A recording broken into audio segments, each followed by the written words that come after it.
நடிகர் அப்புறம் தாவேகா தலைவர் விஜய் இன்னைக்கு கோயம்புத்தூர் போறாங்க. இன்னைக்கு மட்டும் இல்ல, இன்னைக்கு அப்புறம் நாளைக்கு தமிழக வெற்றி கழகம் நடத்தக்கூடிய பூத் கருத்தரங்க மாநாட்டுல அவர் கலந்துகிட்டு பேச போறாராமா. அது மட்டும் இல்லாம இங்க இருந்து பிரைவேட் ஜெட்ல ஒரு மாசான என்ட்ரி கோயம்புத்தூர்ல தாவேகா தலைவர் விஜய் கொடுத்திருக்காங்க. கோயம்புத்தூர்ல தாவேகா தொண்டர்கள் அப்புறம் விஜயோட ரசிகர்கள் எல்லாம் அவரை வரவேற்கிறதுக்காக ஒரு ஆறாவரமா காத்துக்கிட்டு இருக்காங்க. இந்த ஒரு கருத்தரங்கத்துல தாவேகா தலைவர் விஜய் என்னெல்லாம் பேச போறாரு, இந்த கருத்தரங்கம் ஏன், இதுல என்னெல்லாம் முடிவெடுக்க போறாங்க, இது ஒருவேளை லைவ்ல வருமா அப்படிங்கிற கேள்வி எல்லாம் வந்திருக்கு. அதுக்கான ஒரு பதிலா இந்த ஒரு வீடியோ இருக்கும். வாங்க இன்னைக்கான வீடியோக்குள்ள போகலாம்.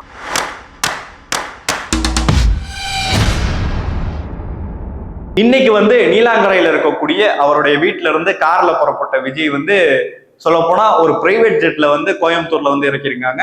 இது ஒரு 12 வருஷத்துக்கு அப்புறம் தாவேகா தலைவர் விஜய் அவர்கள் இன்னைக்குதான் கோயம்புத்தூருக்கு வராங்களாமா. இது ஏன்னு கேட்டீங்கன்னா, தமிழக வெற்றி கழகம் நடத்தக்கூடிய பூத் கருத்தரங்க மாநாடு. அதாவது இந்த 2026ல தொண்டர்கள் என்னெல்லாம் பண்ணும், களத்துல எப்படி இறங்கி வேலை பார்க்கணும் அப்படிங்கிற மாதிரியான ஒரு முடிவுகள்லாம் இந்த கருத்தரங்க எடுக்க போறாங்களாமா. சொல்ல போனா ஒரு பிரைவேட் ஜெட்ல இறங்கின விஜய் அங்கிருந்து அவருடைய தொண்டர்களை எல்லாம் பார்த்துட்டு அவர் அங்கிருந்து தங்கி இருக்கக்கூடிய ஒரு ஹோட்டல் ஒரு 10 கிலோமீட்டர் டிஸ்டன்ஸ் தான் இருக்கும். அந்த ஹோட்டல் வரைக்கும் ரோட் ஷோலே தலைவர் விஜய் போய் மக்களை எல்லாம் சந்திச்சு அங்கிருந்து அவருடைய தொண்டர்கள் எல்லாம் தூக்கி போட்ட துண்டையெல்லாம் தோல்ல மாட்டிக்கிட்டு ஒரு மாதிரி கெத்தா அவர் தங்கி இருக்கக்கூடிய ஹோட்டலுக்கு போனதை நம்ம எல்லாம் இப்ப பார்த்திருக்கலாம் லைவ்ல.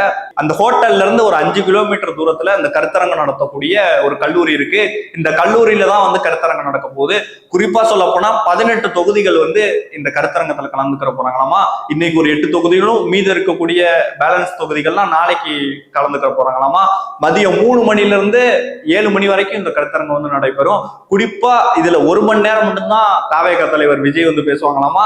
அவர் பேசும்போது இருக்கக்கூடிய அந்த 1 மணி நேரம் தான் லைவ் வருமாமா. மீதி எதுவுமே லைவ்ல வராதாமா. ஏன்னு கேட்டதுக்கு இது ஒரு கல்லூரியில நடக்கக்கூடியதாகவும் இதுல பல முக்கியமான முடிவுகள் எடுக்க போறதாகவும், அதனால இதெல்லாம் லைவ்ல வராது. இந்த கருத்தரங்கத்துல தாவேகா தலைவர் விஜய் பேசக்கூடிய 1 மணி நேரம் மட்டும்தான் லைவ்ல வரும். இங்க இருந்து இப்போ 3 மணி வரைக்கும் தாவேகா தலைவர் ஹோட்டல்ல போயிட்டு இருந்துட்டு 3 மணிக்கு மேலதான் இந்த கருத்தரங்கத்துல கலந்துக்கிற போறாங்களாமா. இதுல முக்கியமான ஒரு விஷயம் என்னன்னு கேட்டீங்கன்னா, போன ஒரு மாநாட்டுல தலைவர் விஜய் சொல்லியிருப்பாங்க, எனக்கு யாரோடைய பேரை சொல்றதுக்கும் பயம் இல்லை அப்படிங்கிற மாதிரி சொல்லிட்டு நான் பிரதமர் மோடி அப்புறம் முதலமைச்சர் மு.க. ஸ்டாலின் அவர்கள் எல்லாம் பத்தி வலுவான ஒரு கருத்தை தெரிவிச்சிருப்பாங்க. அதே மாதிரியே இந்த ஒரு மாநாட்டிலையும் இந்த அட்டாக்கை எல்லாம் பத்தி பேசுவார் அப்படிங்கிற மாதிரி தாவேகா தொண்டர்கள் எல்லாமே ஒரு பெரிய எக்ஸ்பெக்டேஷன் இருக்காங்கன்னு தான் சொல்லணும். குறிப்பா மத்திய அரசு விஜய்க்கு கொலை மிரட்டல் இருக்கிறதுனால ஒய்பிரிவு பாதுகாப்பு தலைவர் விஜய் அவர்களுக்கு கொடுத்ததாகவும், அந்த ஒய்பிரிவு பாதுகாப்பு இந்த கருத்தரங்கத்துல இருந்து விஜய்க்கு கிடைக்கும் அப்படிங்கிற மாதிரி நம்பப்படுது. பார்க்கலாம் இந்த மாநாட்டுல என்ன மாதிரியான முடிவுகள்லாம் எடுக்கலாம் அப்படிங்கிறத பத்தி, விஜய் அவர்களுடைய இந்த ஒரு மூவை பத்தி நீங்க என்ன நினைக்கிறீங்க அப்படிங்கிறத மறக்காம கீழே கமெண்ட் பண்ணிட்டு போங்க. அடுத்த ஒரு வீடியோல பார்க்கலாம்.